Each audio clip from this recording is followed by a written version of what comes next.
warahmatullahi wabarakatuh. Selamat pagi anak-anak ibu.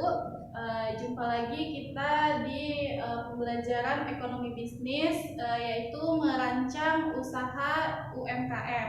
Nah, minggu lalu ibu sudah menjelaskan merancang usaha UMKM dengan menggunakan analisis SWOT ya. Nah, pada minggu ini ibu akan menjelaskan tentang perancangan sumber daya manusia dan perancangan administrasi UMKM. Nah, dalam merancang sebuah usaha, ibu ingatkan lagi, kalau kita ingin membuka sebuah usaha, kita tidak bisa sembarang-sembarang membuka usaha ya. Kita harus mengikuti alur atau aturan dari pihak legalitas, oke? Nah, yang kedua itu perancangan sumber daya manusia. Dalam perancangan sumber daya manusia ini kita menggunakan 6 item, yaitu yang pertama ada yang namanya man, yang kedua ada money, yang ketiga ada material, yang keempat ada mesin, yang kelima ada metode, dan yang keenam ada market. Nah, kita masuk ke yang pertama, man. Man itu artinya adalah sumber daya manusia.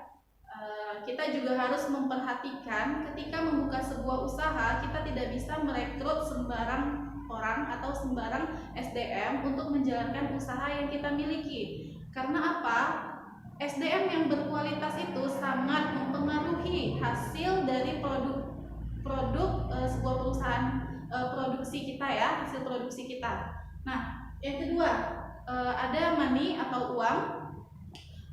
Uang ini adalah sumber utama yang harus kita miliki ya, karena kalau misalnya usaha yang kita jalankan itu tapi kita tidak punya modal atau kita tidak punya uang, pasti akan ada kendala dalam kita menjalankan usaha tersebut ya. Kalau misalnya kita ada uang, apalagi kalau misalnya modal kita itu cukup besar, bisa dikatakan bahwa usaha yang kita jalankan itu bisa maju ya.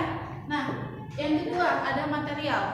Material itu bahan baku utama yang kita gunakan dalam melakukan produksi ya. Misalnya kita melakukan produksi kerajinan, pasti kita membutuhkan materi utama, yaitu apakah itu bambu, apakah itu bahan-bahan alam yang bahan-bahan yang ada di alam ya. Nah, yang keempat adalah mesin. Mesin itu adalah mesin itu bisa membantu kita memudahkan dalam proses produksi. Waktu yang kita gunakan efektif dan efisien, sehingga kita bisa menghemat waktu dalam waktu yang dalam jangka waktu tertentu kita bisa menghasilkan produksi sekian gitu. Jadi kita bisa menghemat waktu. Nah, yang kelima adalah metode. Metode yang kita gunakan ini sama seperti kita menggunakan mesin, supaya kita bisa menghemat waktu, efektif dan efisien ya. Yang terakhir adalah market, pemasaran. Pemasaran, bagaimana cara kita memasarkan produk kita itu ya, mau kita pasarkan di mana, habis itu kita gimana cara menguasai pasar produk kita. Oke? Yang ketiga, perancangan administrasi UMKM. Ada izin usaha, surat menyurat, pencatatan transaksi barang dan jasa, pencatatan transaksi keuangan, dan pajak ya. Nah, yang pertama adalah izin usaha. Nah, sebelum kita membuka sebuah usaha, kita harus memiliki izin usaha. Seperti yang Ibu jelaskan di minggu lalu, izin usaha itu sangat penting dalam kita menjalankan sebuah usaha, supaya usaha kita itu termasuk kayak usaha yang legalitasnya ada gitu ya, diakui oleh orang banyak ya. Nah, yang kedua adalah surat menyurat. Surat menyurat ini berkaitan dengan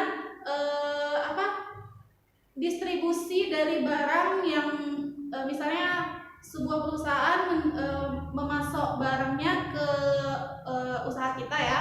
Otomatis pasti ada surat menyuratnya, data misalnya minggu ini masuk peralatan sekian gitu ya. Jadi surat menyuratnya jelas dan lengkap.